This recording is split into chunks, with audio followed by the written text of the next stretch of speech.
amigos de YouTube, en el video del día de hoy vamos a charlar sobre el uso de las tablas de transformación inversa de Laplace.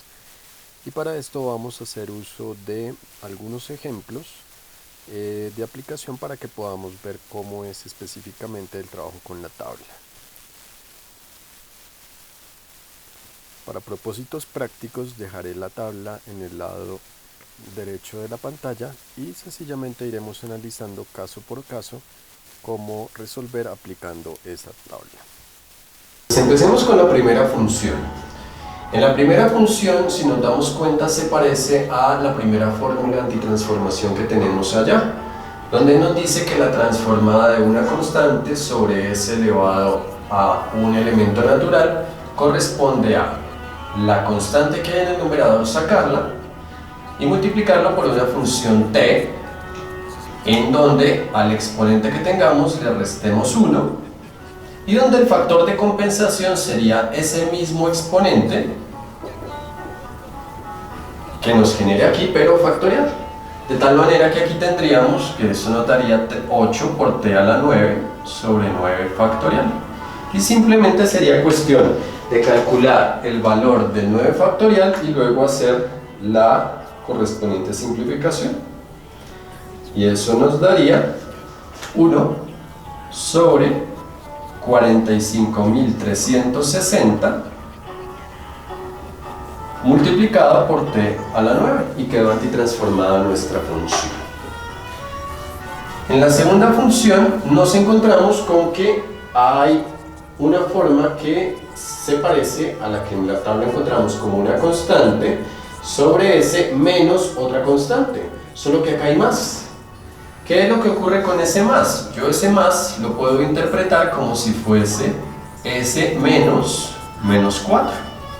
De tal manera que, al ajustarse de esa manera, sería coger esta constante 9 y sacarla de la antitransformada, proponer una función exponencial, y el argumento de esa función exponencial tendría coeficiente menos 4. Y se va a presentar algo parecido a lo que veíamos en las transformadas de Laplace. Cuando los exponenciales tienen elementos aquí negativos, generan acá sumas, mientras que cuando son acá positivos, generan restas. Bien. No necesitaría compensar porque no es una función de tipo ni polinómica, ni tipo seno hiperbólico. Ahora, si miramos la siguiente función, vemos que se parece a una de las que tenemos allá, que nos dice que hay una constante sobre una resta de términos, aquí la variable potencia 1, pero elevado a la 3. Y en ese caso, ¿qué haríamos? Nos dice que saquemos esa constante 3, que propongamos una función polinómica en donde cojamos al exponente y le restemos una unidad y que ese mismo valor sea nuestro valor de compensación, y multiplicado por una función exponencial en donde el argumento es lo que se le reste a la s, que en este caso sería 2. De tal manera que esto sería lo mismo que decir 3 por t al cuadrado por e a la 2t sobre 2 factorial, pero 2 factorial es 2, y quedó antitransformada mi función. La siguiente función vemos que se parece a aquella que nos dice que hay una constante dividida entre una diferencia en donde hay un elemento al cuadrado y acá hay una variable menos una constante.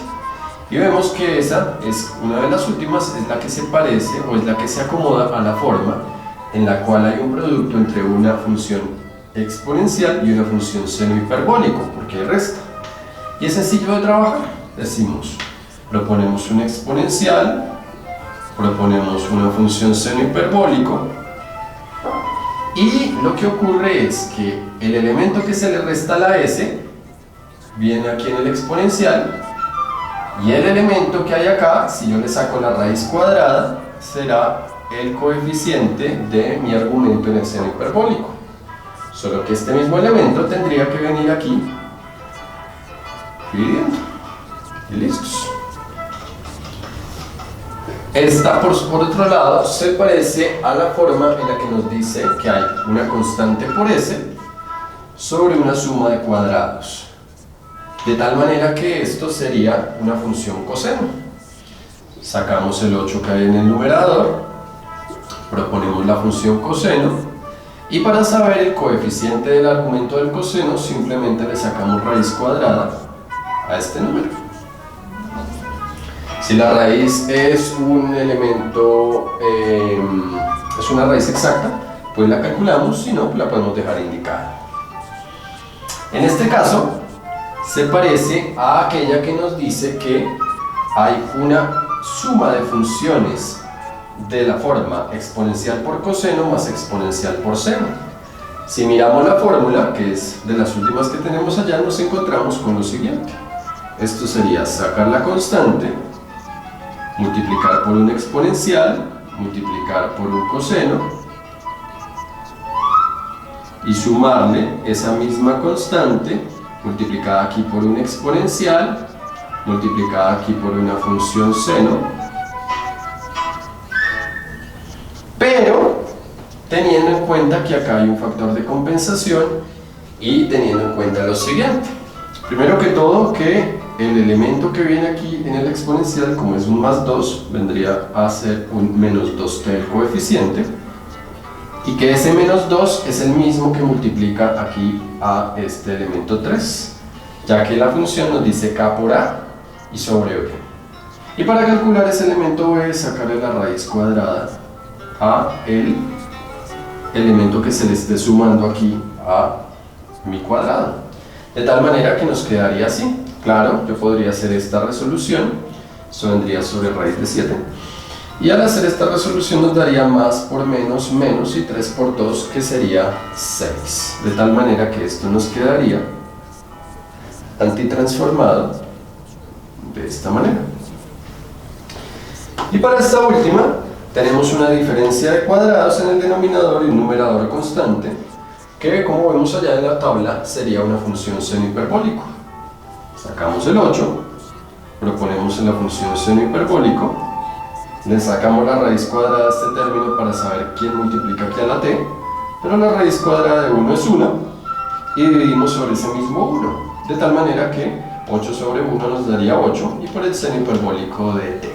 Bien amigos, espero que con esto quede claro cómo utilizar la tabla de antitransformadas de Laplace que generamos en elementos o en videos pasados, y que esto les sea de utilidad.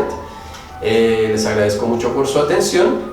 Si les gustó el contenido, me encantaría que me apoyaran suscribiéndose al canal y dándole like al video. En realidad eso anima e incentiva mucho el trabajo. Igualmente que compartamos con nuestros amigos para aumentar nuestra comunidad del conocimiento y, como no, para ayudarles a ellos también en sus labores académicas. Chao, gente.